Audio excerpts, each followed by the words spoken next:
গোটা জাতি যেটার মধ্যে থেকে হেদায়েত প্রাপ্ত হবে, সেই হেদায়েত প্রাপ্তের যে বিষয়টা, যে কিতাবটার নাম, সেটা হচ্ছে পবিত্র গ্রন্থ আল কোরআন।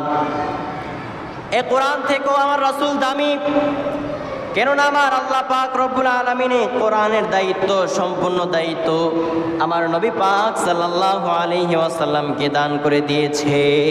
সুবহানাল্লাহ। কোরআনকে আমি প্রশ্ন করলাম, রে তোমার সম্মান বেশি নাকি আমার হাবিবে দুজাহান রাহমাতুল লিল আলামিনের সম্মান বেশি? কোরআন ডাক দিয়ে বলেন, তুমি কি দেখো না দুনিয়ার জমিনের মধ্যে আমার আল্লাহ পাক রব্বুল আলামিন যে সময় সূরাগুলো নাজিল করলো, আল্লাহ পাক রব্বুল আলামিন সূরা নাজিল করলো মাক্কি, আল্লাহ পাক রব্বুল আলামিন সূরা নাজিল করলো মাদানী। আমি মাক্কি ও মাদানীর হাকিকত জানতে চাইলাম, কাহিনী কি? কোরআনকে আমি প্রশ্ন করলাম মাদানী সূরা কেন? কোরআনকে আমি প্রশ্ন করলাম মাক্কি সূরা কেন?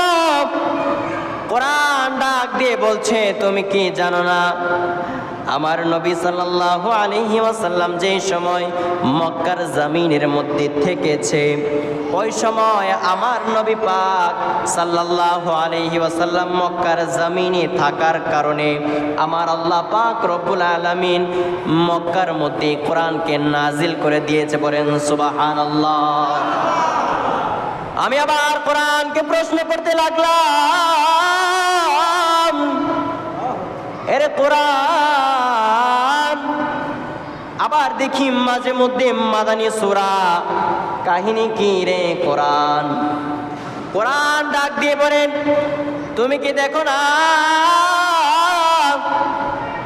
মাদানী সূরা এই কারণেই নবী পাক সাল্লাল্লাহু আলাইহি ওয়াসাল্লাম যে সময় মদিনা শরীফের মধ্যে ছিল, আল্লাহ পাক রব্বুল আলামিন মদিনা শরীফের মধ্যে কোরআনকে নাজিল করে দিয়েছে। সুবহানাল্লাহ। আমি খেয়াল করতে লাগলাম, নবী পাক সাল্লাল্লাহু আলাইহি ওয়াসাল্লাম ডান দিকে, কোরআনও যায় ডান দিকে, নবী পাক সাল্লাল্লাহু আলাইহি ওয়াসাল্লাম বাম দিকে যায়, কোরআনও বাম দিকে যায়।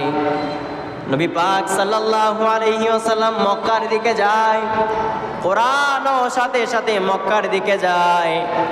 নবী পাক সাল্লাল্লাহু আলাইহি ওয়াসাল্লাম মদিনার দিকে যায়, কোরআনও আস্তে আস্তে হাঁটি হাঁটি পা করে মদিনার দিকে যায়। একটা জবানও বন্ধ রাখা যাবে না, উচ্চ আওয়াজে চিৎকার দিয়ে বলতে হবে সুবহানাল্লাহ। আমরা যদি টেনশন করি, চিন্তা করি, টেন্ডেন্সি করি, আল্লাহ পাক রব্বুল আলামিন তিনাকে এত সম্মান কেন দান করেছে? What is the Miladun Nabi sallallahu alaihi wasallam contribution to the protection of humanity? আমি একটি প্রশ্ন দিয়ে শুরু করতে চাই।